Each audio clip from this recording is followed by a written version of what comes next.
She parked it again, I muttered under my breath as I stepped out with my coffee, staring at the shiny black Porsche that was sprawled across my driveway like it owned the place.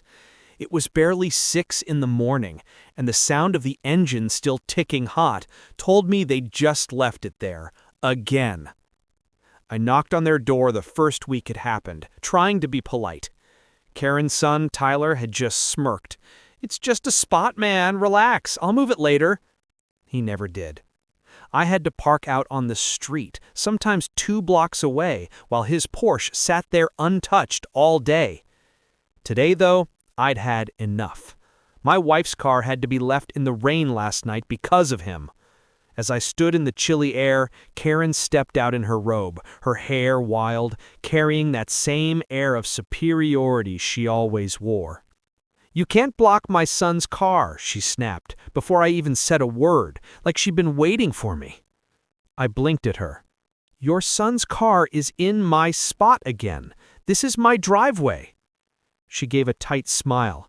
"This whole block is under HOA. I'm on the board. Technically, I can assign spaces as I see fit.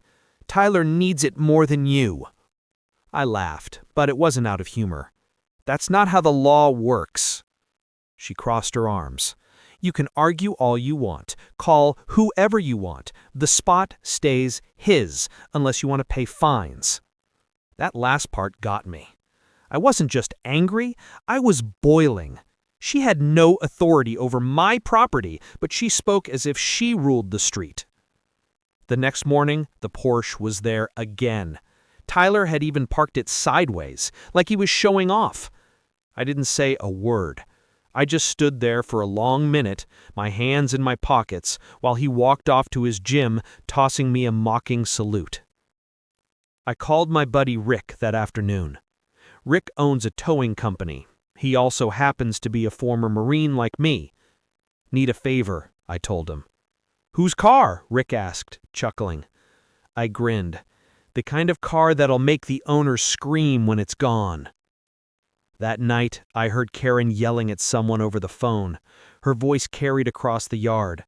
"I don't care if it's his driveway, Tyler. You keep parking there, I'll handle him."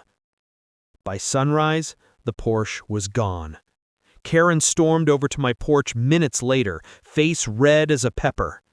"You had it towed?" she shouted, shaking.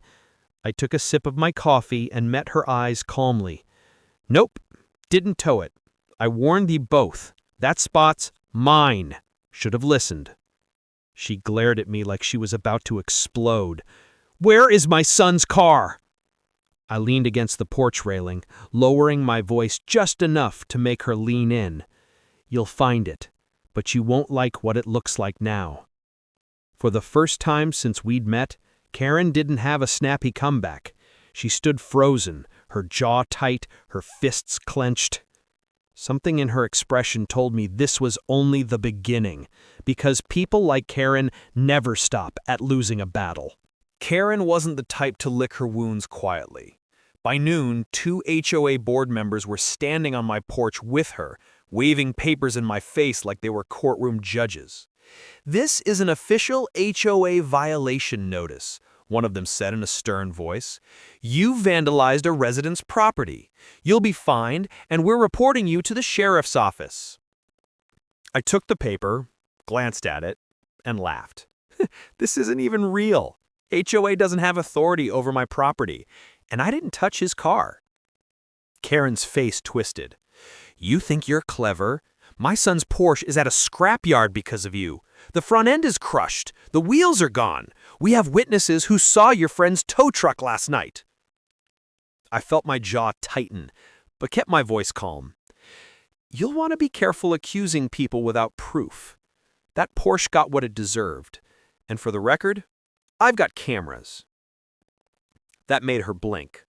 For a split second, she looked unsure, then scoffed. "You're bluffing. You think a camera will save you? We already called the cops." I didn't answer. I just pointed toward the corner of my porch, where a small red light blinked steadily from the security camera. The sight of it made the HOA board members exchange quick, nervous glances. An hour later, 2 deputies showed up. I recognize one of them, Deputy Harris, a guy I'd served with years ago before he went into law enforcement. The second he saw me, his serious expression cracked into a grin. "Didn't expect to see you again like this," he said quietly, shaking my hand. Karen jumped in before I could speak.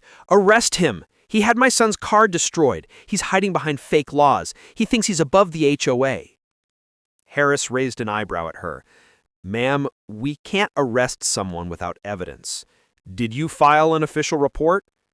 Karen thrust the so-called violation notice at him. "Here, this proves it. He's violating HOA rules." Harris glanced at the paper, then back at me, then let out a short laugh. "Ma'am, this doesn't prove anything. This street isn't even under your HOA's jurisdiction. He's free to do as he pleases on his property." Karen's face drained of color, then flushed red again. "You're all on his side because you're friends. I'll sue both of you. I'll call my lawyer right now." Meanwhile, Tyler finally showed up, his gym bag slung over his shoulder, trying to look tough. "You're gonna pay for that Porsche? That was $100,000 car."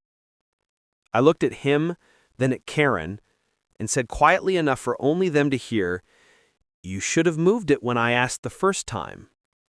Karen's voice rose to a near scream.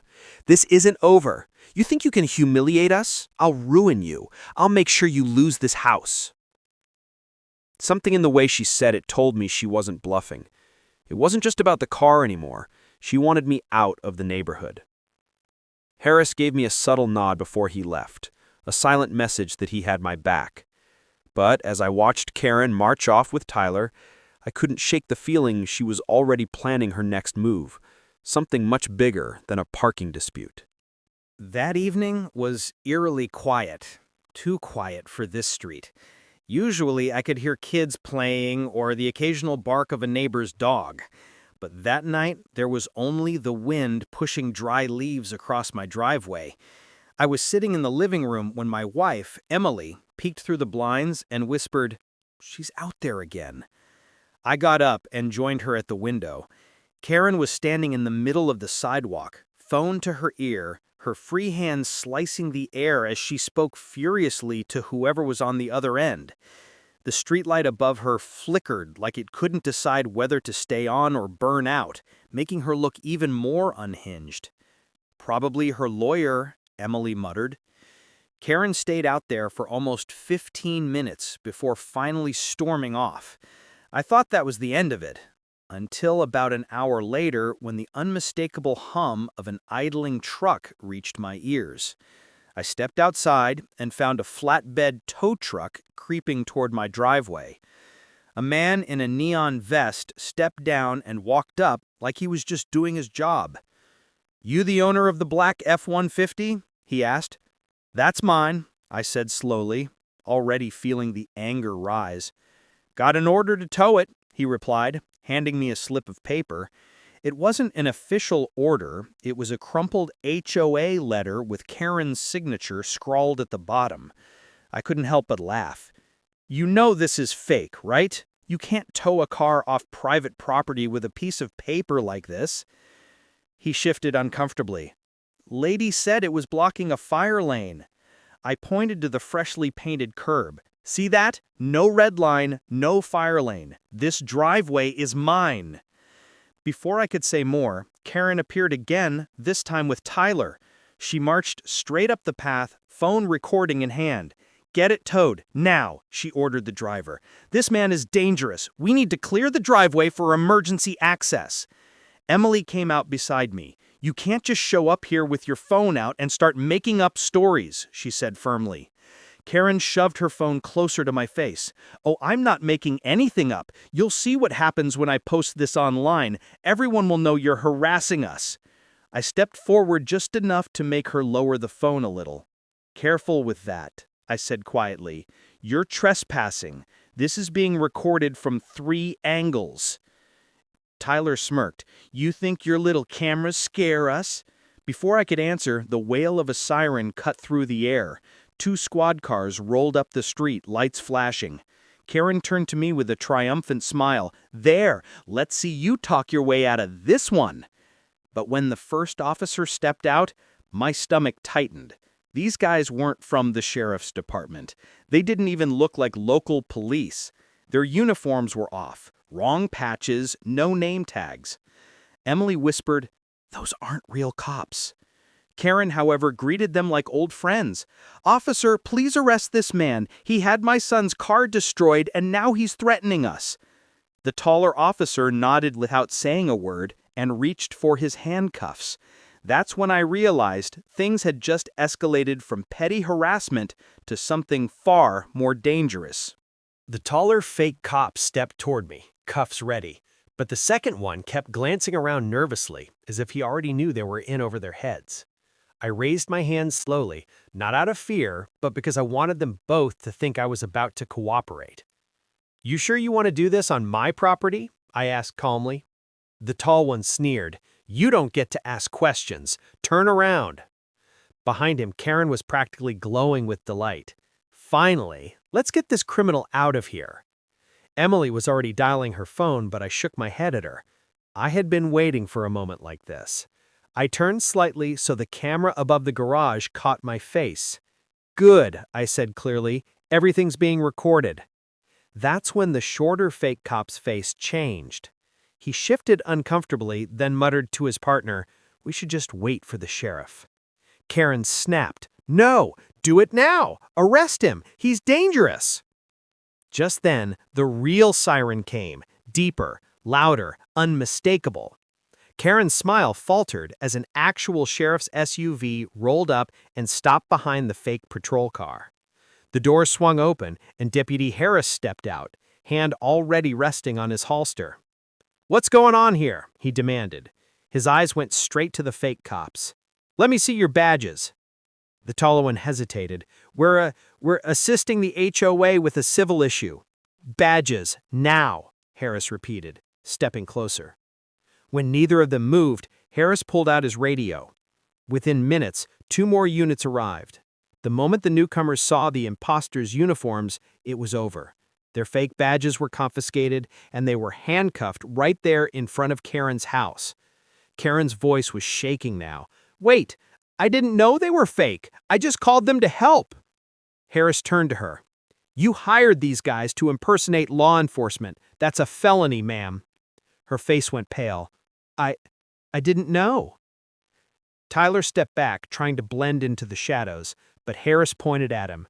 "Stay right there. We'll need your statement, too." Emily exhaled, her grip on my arm finally loosening. I glanced at Karen and said quietly, "You should have just moved the car." Karen was still protesting as Harris read her rights.